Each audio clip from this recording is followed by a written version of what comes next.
Dans une élection sans candidat, il n'y a pas de perdant, et on évite le risque inhérent au mécanisme des élections avec candidat. En effet, les personnes qui se portent candidates à une élection peuvent être animées par des motivations comme la volonté de se mettre en avant, la recherche du pouvoir, l'attrait des privilèges. Or ces motivations et ces sentiments sont incompatibles avec les principales qualités attendues de la personne qui effectuera son mandat, dévouement, humilité, sens des responsabilités. Les personnes qui sont élues ne sont pas obligées d'accepter.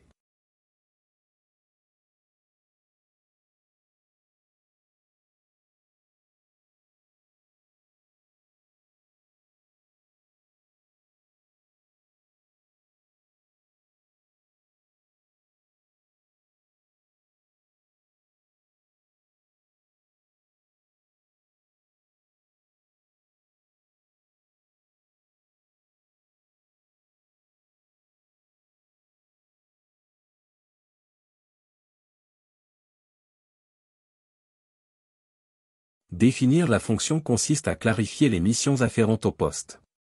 Quelles tâches? Quelles responsabilités? Quel périmètre d'action? Au consentement.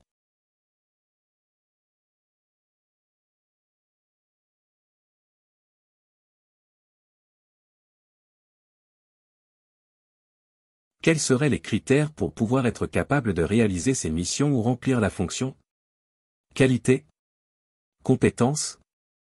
Personnalité? Au consentement.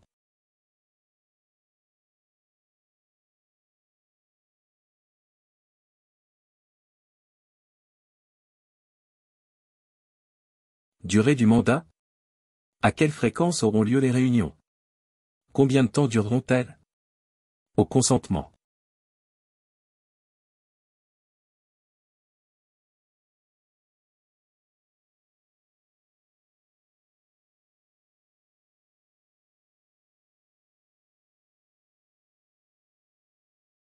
Chacun vote sur un papier, écrit son nom et pour qui il ou elle vote. Moi X, je vote pour Y. Ce n'est pas un vote, un bulletin secret. Il est donc inutile de plier les bulletins de vote.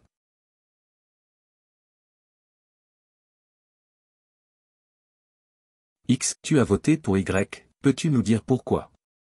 Chacun, au fur et à mesure du dépouillement, argumente les raisons de son choix au groupe. Met en avant les qualités qu'elle voit de la personne proposée. Donne les raisons pour lesquelles elle pourrait remplir la fonction attendue.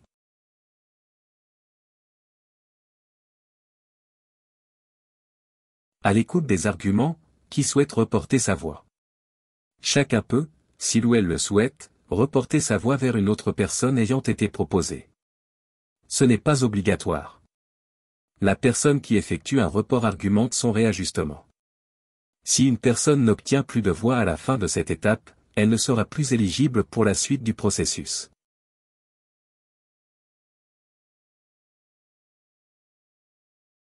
Quelqu'un a-t-il une proposition de personne parmi les nominés pour servir la fonction ou réaliser la mission? Cette procédure ne propose pas, de fait, la personne ayant le plus de voix, système majoritaire. Elle nécessite de faire appel à la sagesse du groupe. Il ne faut pas rechercher la meilleure personne, mais celle qui saura répondre à la fonction spécifiée. La proposition peut concerner toute personne ayant au moins une voix. C'est le départ d'un processus de gestion par consentement.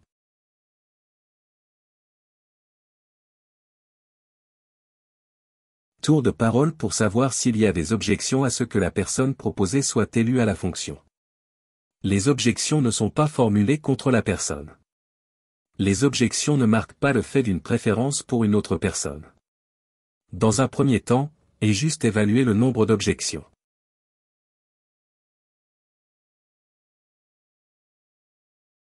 En fonction du nombre d'objections et de leur variété, possibilité de demander si quelqu'un a une autre proposition, afin de voir si une autre personne proposée serait plus à même d'être élue avec moins d'objections à lever.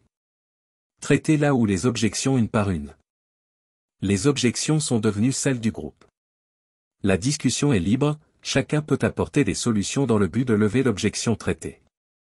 Si une solution lève l'objection d'une personne, celle-ci en informe le groupe.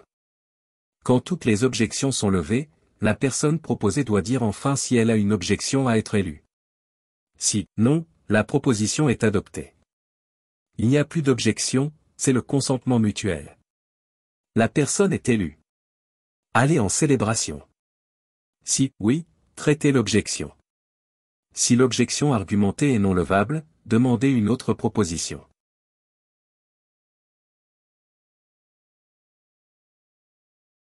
Pour marquer le fait que l'élection a été réalisée au consentement mutuel. Se féliciter pour cette étape franchie en groupe. Au groupe de définir la manière dont il va célébrer cela, applaudissements, repas, fêtes.